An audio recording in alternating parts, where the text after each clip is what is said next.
ॐ असतो मा सद्गमय तमसो मा ज्योतिर्गमय मृत्योर्मा अमृतं गमय ॐ शान्ति शान्ति शान्तिः. ॐ May the divine lead us from the unreal to the real, from darkness to light, from death to immortality. Om, peace, peace, peace. Welcome to the Sunday service of the Vedanta Society of Toronto, being live telecasted, live streamed from Saskatoon. And today's topic of discussion is wonderful, very beautiful topic. It is Vivekananda and Neo Vedanta. So the term Neo Vedanta came after Vivekananda as if something new type of Vedanta. So Neo Vedanta is not actually new Vedanta. It is actually reinterpretation of Vedanta. It is reassertion of Vedanta. But the same Vedanta, it's a Vedanta cannot be new. It's a Purana. It's Pura Api Nava. It's ancient and it's ever new. So reorientation, reassertion, reinterpretation of Vedanta. And this was brought, although it often says Swami Vivekananda is the one through, after him we got the Neo Vedanta. But it is, first let us go to say what is Neo in Vedanta. It's nothing new. It's the same thing reinterpreted, make it more practical, make it applicable to our life. Vedanta made applicable to our life. That's what we call Neo Vedanta. But it's Vedanta in true sense. Vedanta that is for all. That is what the Neo Vedanta is. Vedanta that is open for all. Swami Vivekananda himself, he said, my duty is to bring Vedanta from forest to every house and every village. So that is that was the karma or the purpose of Swami Vivekananda's life, who made Vivekananda available to everyone in the world, not selected people, not a confined people, but for everyone in the world is able and capable of practicing Vedanta. Not only that, he said everyone of any religion, of any ethnicity, of any part in the world should be imbued with the principles of Vedanta. By that, he will become a better person. And he goes to say, applying Vedanta in our life, we become better person to the faith we adhere to. With Vedanta in our life, we become a Hindu will become a better Hindu, a Christian will become a better Christian, a person of a Sikh will become a better Sikh. So, what is that Vedanta? The very word Vedanta means philosophy of Hindus. So, Vedanta was actually Vadarayana or the Vadarayana Vyasa. He propounded or developed the philosophy of Vedanta based on the teachings of the Vedas, the last and concluding teaching of the portion of the Vedas called Upanishad. So Vedanta is Upanishad, the knowledge of Upanishad made into philosophy by Vadarayana Vyasa become the Vedanta. One of the six ancient philosophies of Hinduism, Nyaya, Vaisheshika, then Yoga, Uttaramimamsa, Purvamimamsa, and Raja and Yoga. So, like that are the six philosophies. Vedanta was one of them. Now, Vedanta and coexisting with other philosophies, was came until Shankaracharya. Shankaracharya was a very modern-minded person, though he lived in 9th century. But what he did is he showed the real philosophy of Vedanta and how it includes all other philosophies. So Vedanta became, by the wonderful intellect and power of understanding of Shankaracharya, and of course his super sensuous experience of the truth. that he went through Vedanta. So Vedanta became, after Shankaracharya, synonymous with the Hindu religion.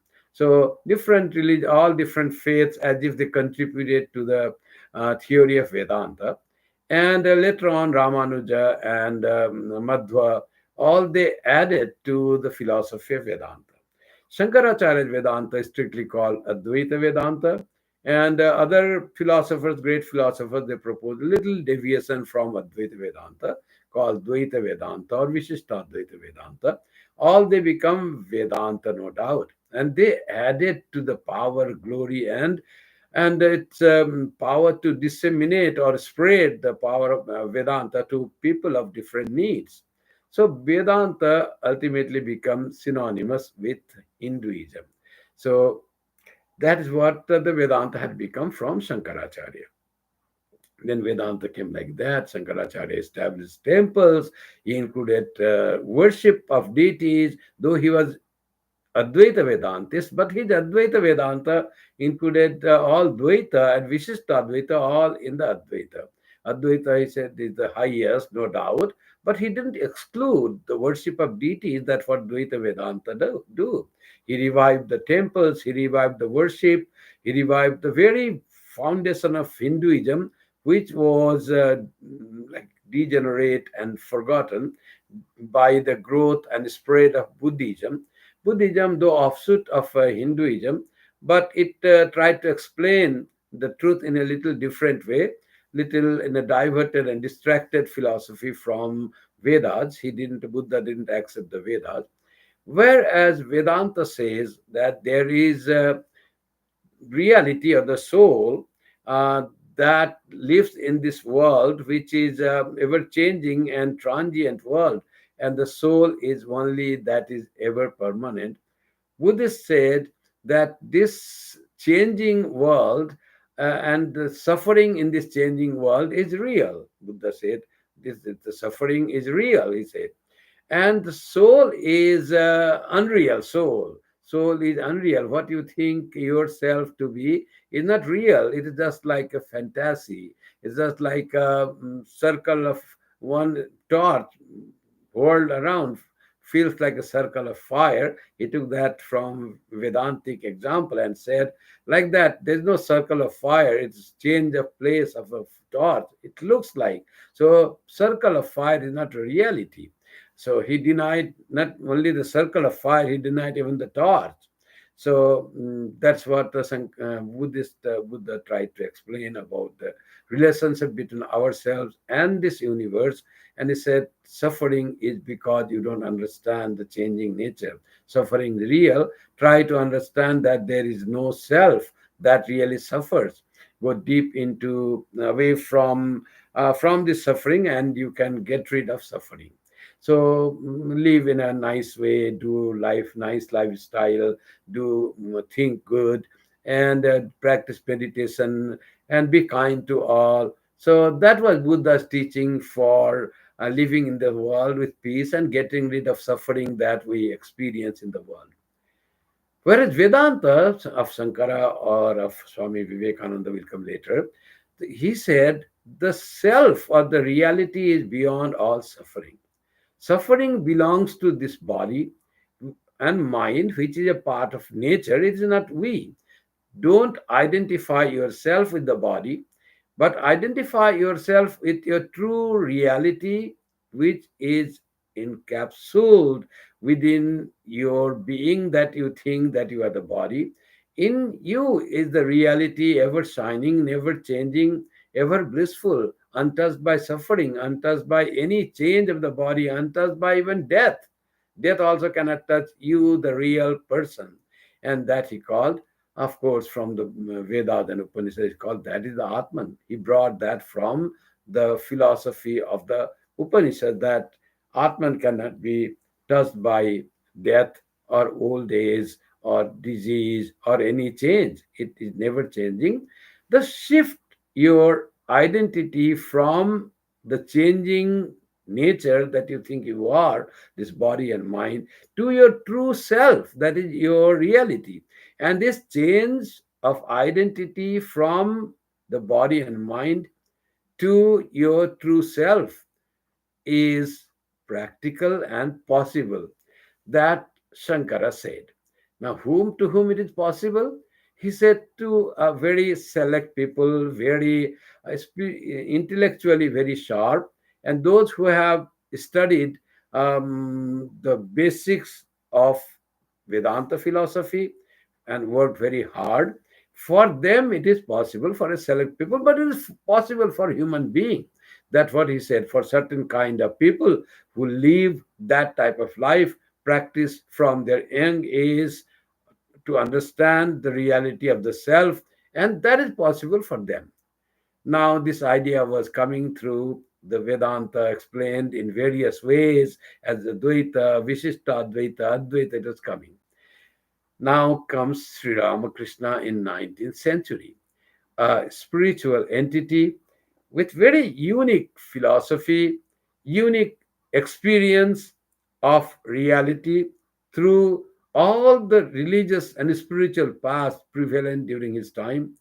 He practiced all tantras. Those were supposed to be very obsolete, very teaching some practices that were not to be practiced by the civilized person. It was thought that way.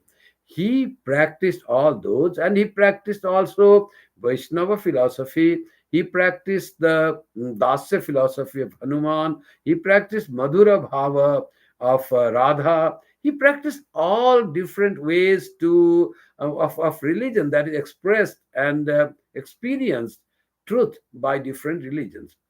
And he practiced also Advaita Vedanta under the guidance of a realized soul called Totapuri, a guru he got arranged by the Divine Mother, as he says. And he entered into the realization of the ultimate reality, which is beyond mind, beyond senses, that supersensuous experience of the reality called Brahmajnana or Atmajnana, realization of the self, of the Brahman, of the ultimate reality or the ultimate realization of God.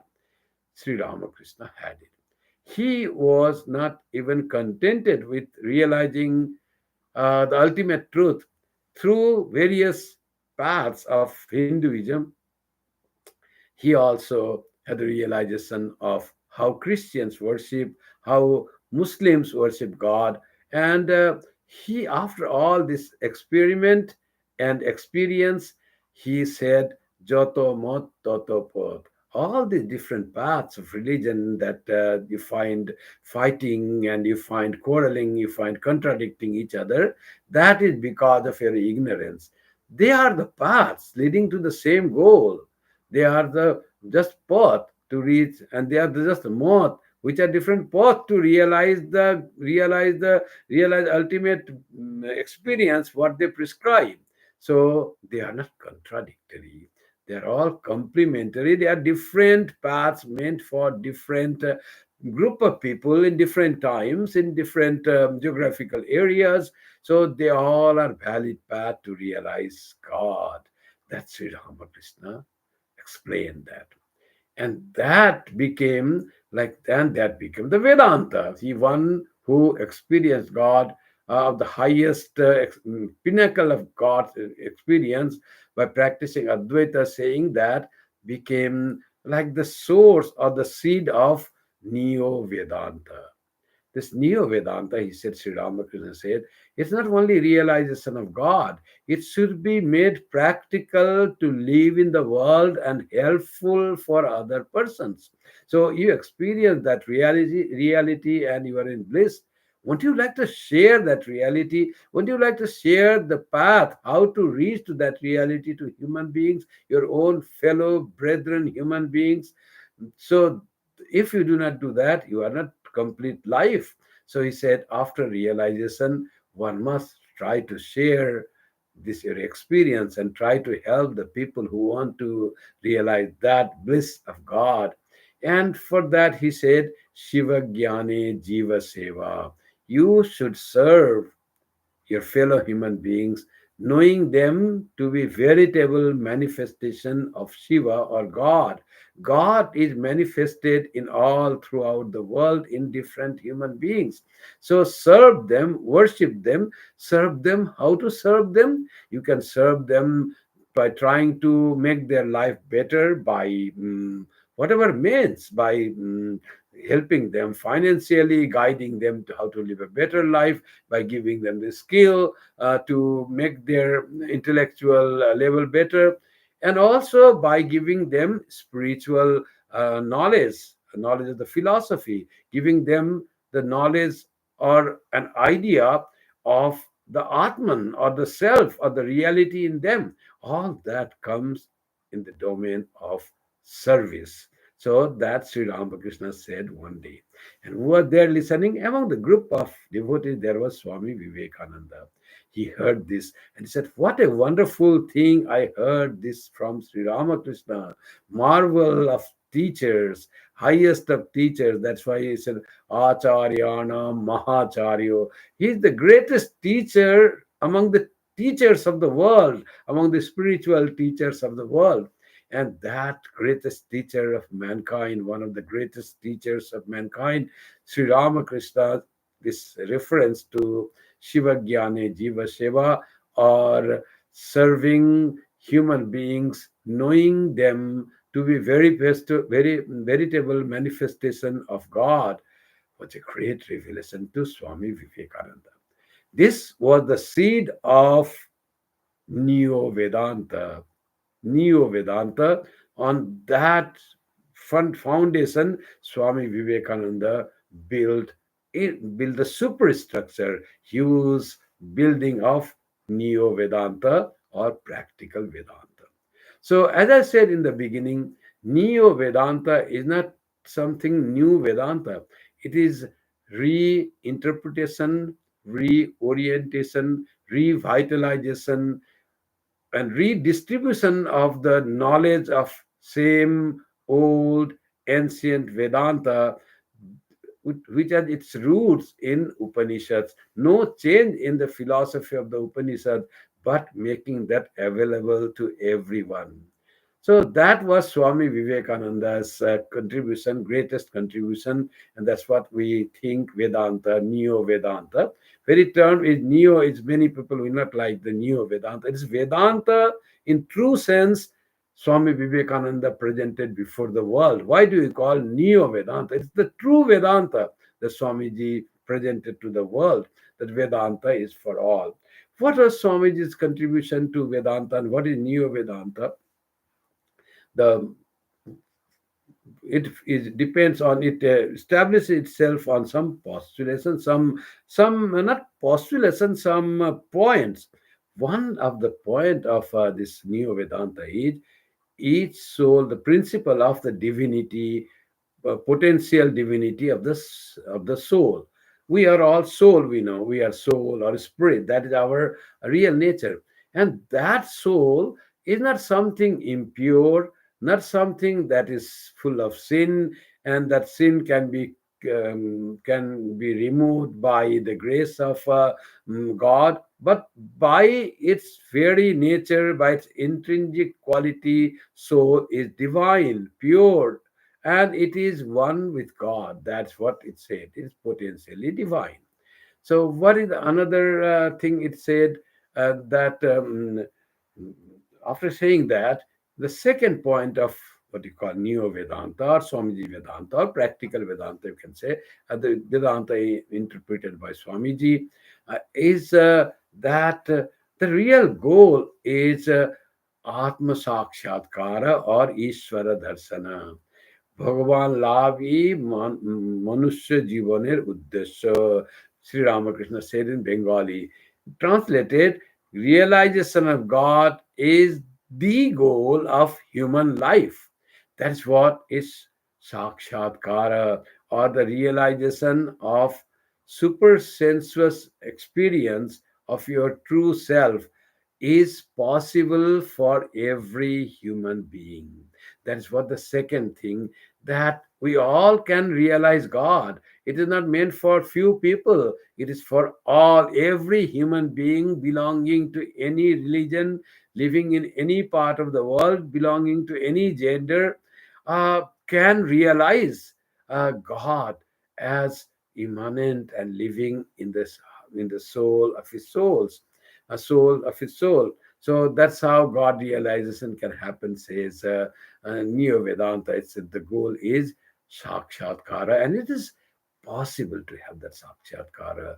Ishvara Darsana, God realization is possible for every human being. What a great hope! What a great challenge! The Vedanta, Swami Vivekananda through to the world through the Vedanta. The third and last point of Neo Vedanta, very important, is possibility or practicality of harmony. Harmony of what? We'll explain later on. Let's come to the potential divinity of our soul that Vedanta postulates. Swami Vivekananda tried to explain that everywhere, and he said, defining religion itself, he says, each soul is potentially divine. He didn't say, I'm defining Vedanta. He said, religion. What is religion? Religion says each soul is potentially divine. So that's what he wanted to say. Every religion, one day or other day, has to come to this reality that we are all pure by nature, intrinsic nature. And purity is our birthright, the divinity is our birthright. Potentially, we are all divine. Why? What is the meaning of potentially divine? Potentially means we have that power. The soul, which is divine or spark of divine, is, some said, it is encapsulated within the ignorance of identification with this body and mind. That was the traditional way of Vedanta. In other part of Vedanta, it said it has contracted itself to feel or not to feel that its own existence. In fact, it is expanded, it is whole universe, it is ultimate Brahman. But contracted, it has become that insignificant and imperceptible part of your being. So this contraction is there. That's why you can't find it. The goal is to expand our knowledge of our true self. And the Advaita Vedanta will say to remove the ignorance or imprisonment of our body and mind identification with the psychosomatic complex, and trying to remove that identification born of ignorance and understand our true self. As if the true self, the shining bright light, is eclipsed by this ignorance of our identity with nature. So Advaita Vedanta will say that. So this is through knowledge we can do. We'll say Vedanta, Advaita Vedanta. What will others say?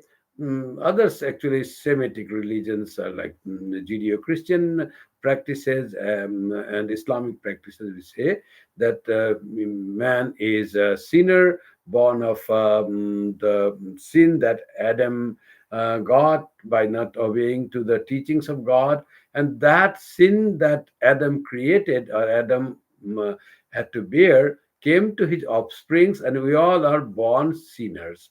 And by following the teachings of our religions, we can get rid of this sin by the grace of prophet, the prophet who formed their religions, and then you are fit for salvation, and by salvation you will go to heaven and enjoy your eternal heaven by understanding and gaining back the purity lost by by eating the fruit of knowledge, by Adam, your first being from which the human beings have come.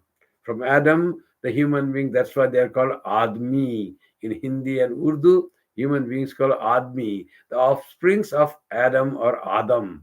So in Urdu, Adam is called Adam. So the Admi itself means someone who is bearing the sin created by its originator from its origin, the Adam. But Vedanta, Swamiji's Vedanta will say, yes, it is eclipse, no doubt. We are in ignorance, there is no doubt. But he says, our effort is the struggle to express our true nature, the the potential divinity of the soul is always struggling to remove the obstacles imposed by prakriti or nature so that it expresses its divinity. What is divinity? Divinity is all purity, all power, all hope, all immortality. That is what the divinity is. And trying to express that divinity or true self, we have the struggle of life. In whole life we try to gain freedom from all sorts of obstacles of nature. And that's what the Vedanta will say. You have to get rid of or conquer the nature's imposition on you of the greed or anger or your other what you call six enemies, as they call sadaripu, or kama, krodha, lobha, moha, mada, matsarya. All these are the natural imposition or impediments on your freedom, expression of freedom of your soul. So the soul is so powerful that if you give a try, you can, by the grace of Brahman, by the power of your own soul, you can overcome these all obstacles for the removal of ignorance, and you will shine in the glory of the Atman. So that is what Swami Vivekananda will say. The Vedanta it goes for the struggle to remove the ignorance of its own nature, ignorance that we are having, and the obstacles that the nature, internal nature, imposes on you. And external nature is when your mind goes out and you see this varied universe, and you forget the reality that all is divine pulsating through all this universe, and that is controlling the external nature, trying to see that one reality that passes through everything. Everything is divine, manifesting as this universe in various forms and colors and shapes. Beautiful universe. But behind the beauty of this universe is the real beauty of the self. Nityo anityanam chetanas chetananam eko bahunam yo vidadhati kaman. The one who has given you desire or wishes or your inner feeling of your heart, who is that? Nityo anityanam. He is the reality, he is the eternity on this non-eternal or ever-changing appearance. Behind all this is eternity, nitya, among this anitya. Perceive that. You have to struggle to realize and see that unchanging reality in this changing universe. So nityo anityanam chetanas chetananam. The thing you find here, conscious, living, and presenting their life, and in between, in among this is the real consciousness. Try to perceive the consciousness, unchanging, unmodifiable, ever same consciousness in these conscious beings. Chetanas chetananam eko bahunam. Can you perceive one among these many? Can you perceive that Satchit Ananda among this universe, among these human beings, life forms in this universe? That is your goal, that is your struggle.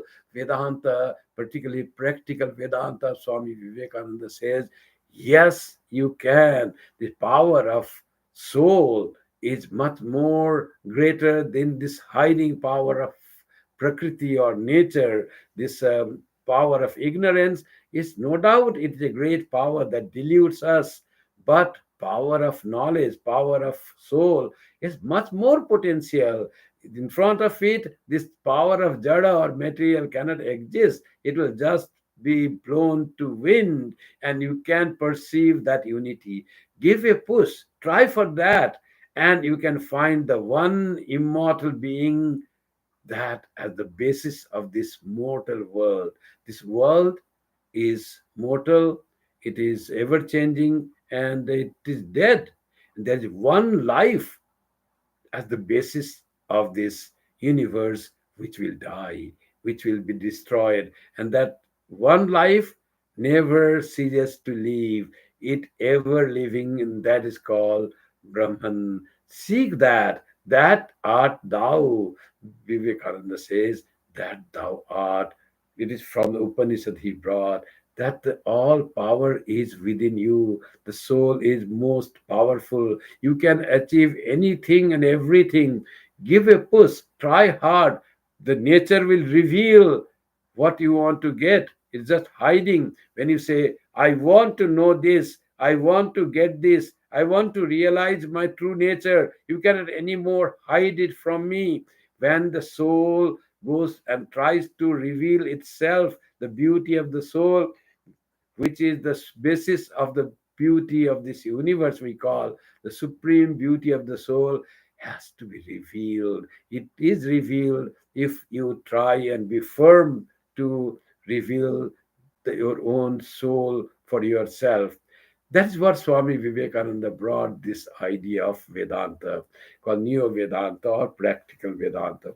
On this principle, that was the potential divinity of the soul. That soul is divine, but it is intrinsically, potentially divine. It has to reveal, it can be revealed. That was he said. And the goal is, as Swami Vivekananda said, each soul is potentially divine. The goal is to manifest the divinity within by controlling nature, external and internal. That's what is called goal is to realize that divinity that is potentially my soul is. That is the goal of life. That is the goal of especially human life. That's why they said human life is so precious. All religions praise human life. Human life is precious. Human life is all possible. It is all powerful. It can achieve anything in this universe. It can even achieve the highest goal of human life. That's what is Vedanta being said by Swami Vivekananda, the practical Vedanta or the Neo Vedanta. And that's what he says, Sakshatkara or realization that is possible for human beings. Try it to reveal yourself. If you know you are soul and you are not, and you know that there is God, and if you can't realize God, can't see God, then what worth is your religion? You go and do worship every day, do the worship arati, go to the temple every week and bow down to the deities in front of you, go to the places of worship and do your prayer in the mosque and kneel down before the crucifixion, and yet you are far away from realization of truth from God. What worth is that? Those visiting temples and holy places is a step to realize God. Try hard, and if God is there, manifested in the places of worship, he should be realized. We could find God. We should find God. That will be the worth of visiting temples. That's what the practical Vedanta of Swami Vivekananda was to say. And he says, if there is a soul, we must perceive it. If there is a God, we must see it.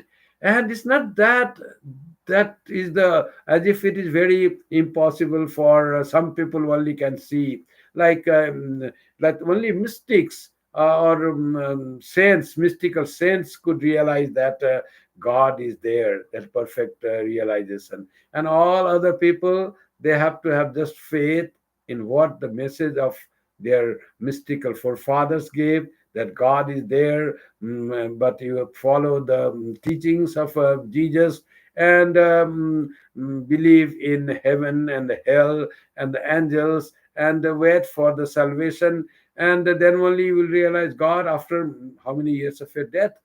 Swami Vivekananda says, practical Vedanta, he says, here and now, we have to realize our true nature in this life itself, now itself. If it is true and close to my heart, if it God is closer to me, closer than my jugular vein, then why should I wait? Just I touch the vein and God is here. If God is that true, why should not I perceive God? Why should not I manifest the divine? If soul that is within me is pure by nature, that purity, that oneness, that love for every being should manifest in my life. That is what is Neo Vedanta. How Swami Vivekananda made Neo Vedanta. Swami Vivekananda said, my ideal is growth, expansion, development, for all human beings. Expansion of your identity that is confined within yourself alone, self centeredness. It should be expanded. Yourself is not within you only. Yourself, as the whole universe, is only expression of your own self. So try to expand yourself, your identity from this dehatma buddhi, as called. This deha is atma. I'm only this body. This is very ignorance that belongs to even to the animals. The animals also think I sense is there. I atma means I. That I am this body. That is in every animal. If you are confined to dehatma buddhi, then we are one with animals. We are Homo sapiens. We are no more human beings. Dehatma buddhi. We have to expand from that idea of dehatma buddhi to deshatma buddhi, to feel that my community, my neighborhood, my community, my country, try to feel oneness with your countrymen at least. Whole of your countrymen are you. You are one of them. Any trouble with any person in your country is your trouble. Any achievement by your countrymen is your achievement. Rejoice in finding anything that your country, that the citizen of your country do. That is Deshatma Buddhi. And what is higher than that? Vishwatma Buddhi. Don't confine yourself only to identify with only your country. Your country is a small fragment, segment of this whole earth, not divided by God, but divided by human beings. The national boundary have been made. That is also not perfect. Their expansion has not gone.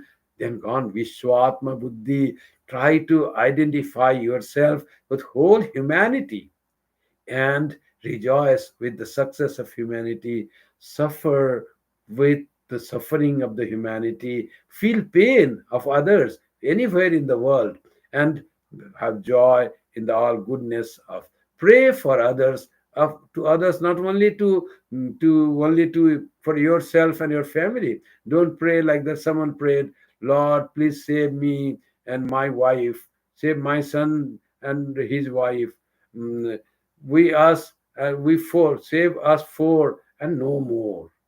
That type of prayer is very selfish. It is not faith in God. It is not Neo Vedanta, nor any religion will preach like that. Every religion preaches us to love whole humanity. But we don't practice that finally. That's what Swami Vivekananda said. Practice what is written in your religion by the taught by the prophet. Practice what makes you feel one with the whole humanity. That type of teaching that is found in your scripture. Why don't you read that? Why you confine to some other teaching that might be little separate and segregating, told to according to that time? Try to find the teaching that is good for whole humanity, oneness with all. That is the real goal, real purpose of practical Vedanta. Swami Vivekananda's Neo Vedanta became practical Vedanta. Vedanta that is practical and useful and make in our life. It is not only Swami Vivekananda that he said that the teachings of and philosophy of Vedanta are for the practical life. Shankaracharya, when he said Brahma Satyam Jagat Mithya, that he didn't mean that world is just like a dream. You can do anything in the world, have no concern with the world. He didn't mean that. What he meant was Brahma Satyam. He said, Shankaracharya said there are three types of truth. One is called Paramarthika Satya, the absolute truth. Absolute truth is Brahman. There is nothing else other than Brahman. But the experience that we have in our waking state, in our living time, when we have life, what is that all false? Is all mithya, means all false, nothing is there? Shankara says, no, mithya means it is not ultimate truth, it is not absolute truth. but it is vyavaharika satya. It is empirical truth. So don't ignore this. It is empirical truth, has to be accepted. And this is what it says, it's truth.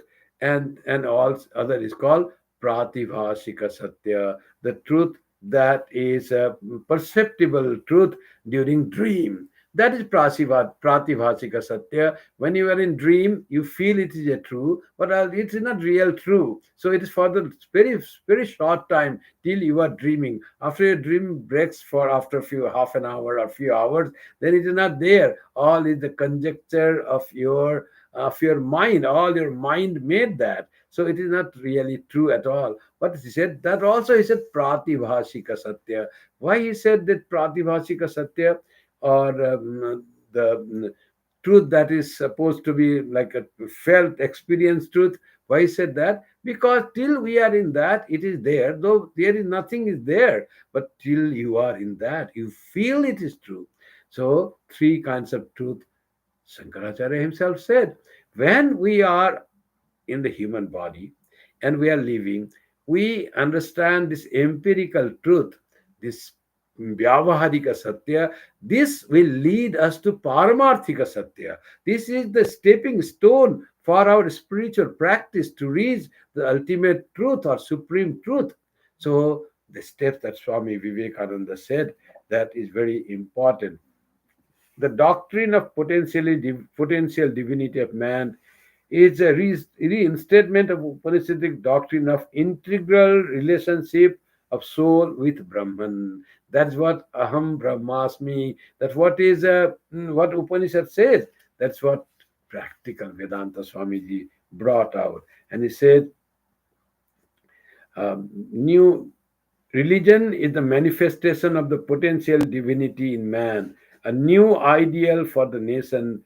What he gave new ideal for the nation? Renunciation and service. These are the national ideals, he says. Renunciation and the service. How he brought this practical realization. Harmony were still to come. So, our ideal of India is renunciation and service. You renounce whatever binds you to ignorance, whatever separates you from other human beings, whatever makes you seek only for your personal pleasures. Renounce that and gain the higher joy, higher bliss. And how will that come? How can I realize higher bliss that is not born of pleasure of sense contacts? That by service. Can you serve your fellow human beings? Can you do something to be useful for your fellow human beings? Can't you try to find something of that in your life? If your goal is to give happiness for your fellow human beings, that is service, not for me but for you. Sri Ramakrishna said the mantra is Naham Naham Tuhu Tuhu. Everything you seek, not for you but for others. Let us begin from our family. Let us do for our children and our spouses. So, spouse. So, what is good for them? Don't think for yourself. When something comes, try to find a new cloth, new something that is useful for your household. See that. Don't seek only your new shirt and new jacket for yourself, for your wife, for your daughter, for your son, for your parents. Begin there, and then start feeling for the people who are deprived, poor, and for the people who need knowledge, skill. Always it is better to teach a person how to catch fish than to give a fish. That's what it is said.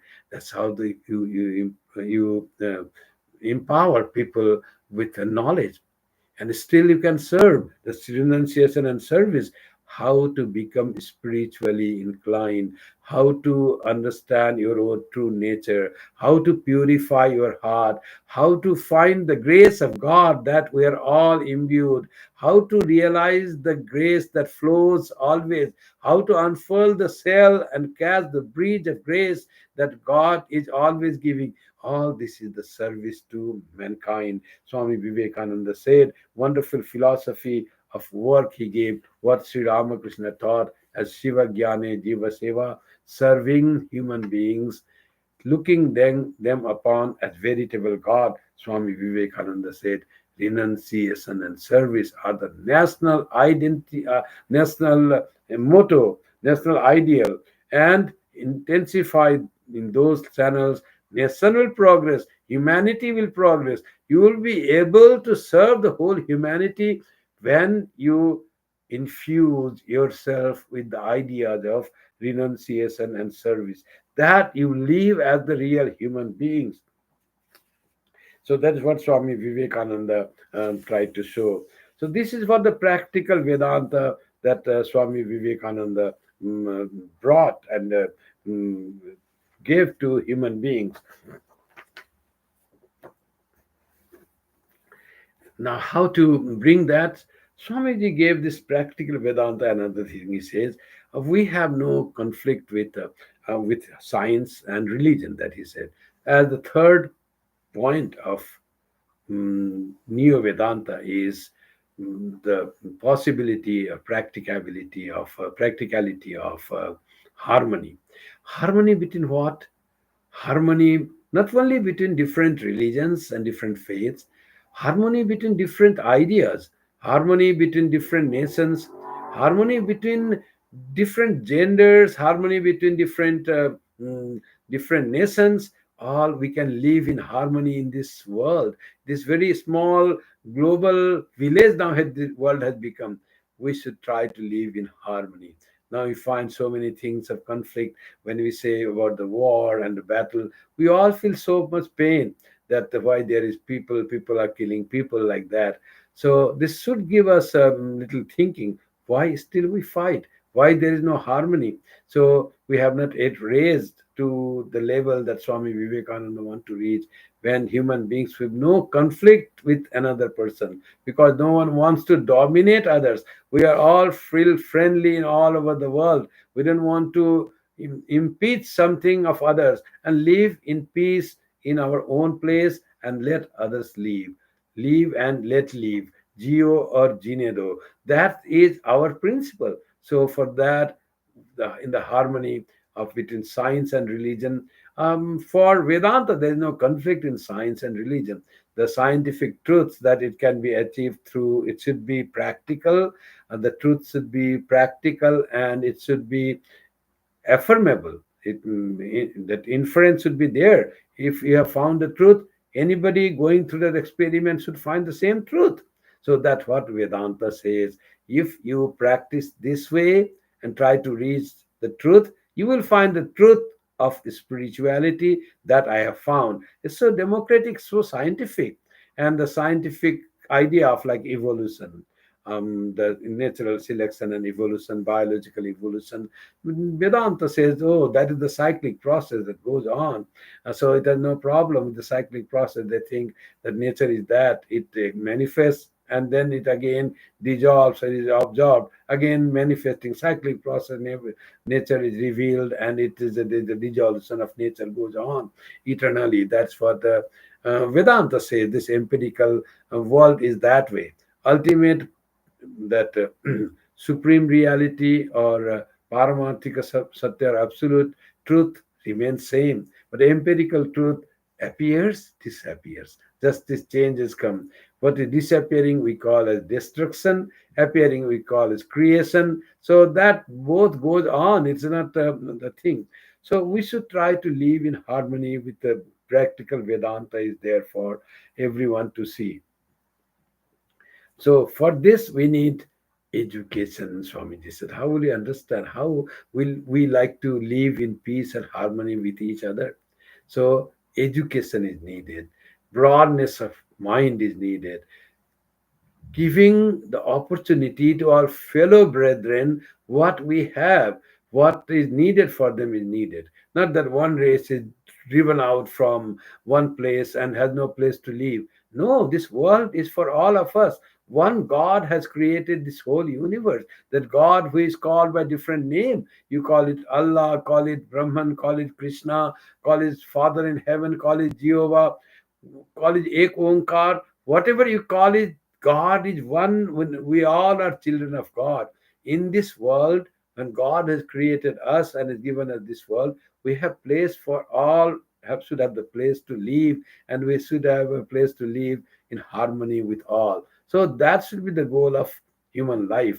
Proper education, broadness of heart, feeling oneness with other. If our education is given in such way, we all will try to think in that way, and we can live in harmony with all. That's what Swami Vivekananda tries to say. So, what is this Neo Vedanta? If Swamiji would not have come, will all the religions will be lost? Sister Nivedita says beautifully that even if Swami Vivekananda was not born, these truths of Vedanta would always be there, unaltered, undiluted, it will be there. But what would the change Swami Vivekananda's birth and his presence in the world by the power of Sri Ramakrishna's spirituality gave to the world is Vedanta became more accessible, more understandable. It becomes accessible to all people, even the whole mankind, not only in India, but all foreigners now can understand what Vedanta is. That was what Swami Vivekananda's contribution is. And Swami Vivekananda did another thing. He removed the line between secular and spiritual. He said, whole life is spiritual practice. Make the whole life, every act as the spiritual practice, because through your every act, you are worshipping God. As it is said in the Upanishad, Pratibodha Viditam Matam. If you want to know Brahman, you are knowing Brahman through every understanding of yours. Without Brahman, you cannot understand anything. All your works should be service to God. That's what Swami Vivekananda tried to say. And every your life itself is worship to God. And there is nothing secular. Everything is spiritual. Everything is up to uplift yourself. That is what the work in the world is. Beautiful Swami Vivekananda's concept of this practical Vedanta or Neo Vedanta, as we call. Let me conclude with what Nivedita said about Swami Vivekananda's Neo Vedanta. So, quoting Sister Nivedita, who beautifully put, no distinction henceforth, after Swami Vivekananda came and gave his message, no distinction henceforth between the sacred and secular. To labor is to pray, to conquer is to renounce. Life itself is religion. To have and to hold is as stern a trust as to quit and to avoid. This is the realization which makes Vivekananda the great preacher of karma, not divorced from, but as expressing jnana and bhakti. To him, the workshop, the study, the farmyard, and the field are as true and fit scenes for the meeting of God with man as the cell of the monk and the door of the temple. This is what Swamiji's practical Vedanta or the Neo Vedanta is. So, universal philosophy of spirituality, so practical, we will say the true goal is attainment of freedom. Freedom is what? Freedom is the manifestation of divinity. That is freedom. You live in the world as divine, as immortal, as brave, as fearless. That is what the freedom is. To attainment of the freedom by performing the act of service to God that is manifest as this universe. And he said, where do you search God, my friend? Whole God is manifest to you in front of so many forms in front of you. Bahurupe sammukhe তোমার ছাড়ি কোথা খুঁজিস ঈশ্বর জীবে প্রেম করে যেই জন সেই জন সে Bisheshwar. Love everyone, love every human being, love every life and serve them. That is what is the worship of God. That is what is practical Vedanta. And that is the very soul of Neo Vedanta as taught by Swami Vivekananda. Oh, thank you very much for attending the Sunday service of the Vedanta Society of Toronto, live streamed from Saskatoon. Now, the closing chants. Om Shanti Shanti Shanti Hari Om Tat Sat Shri Ramakrishna Arpanamastu.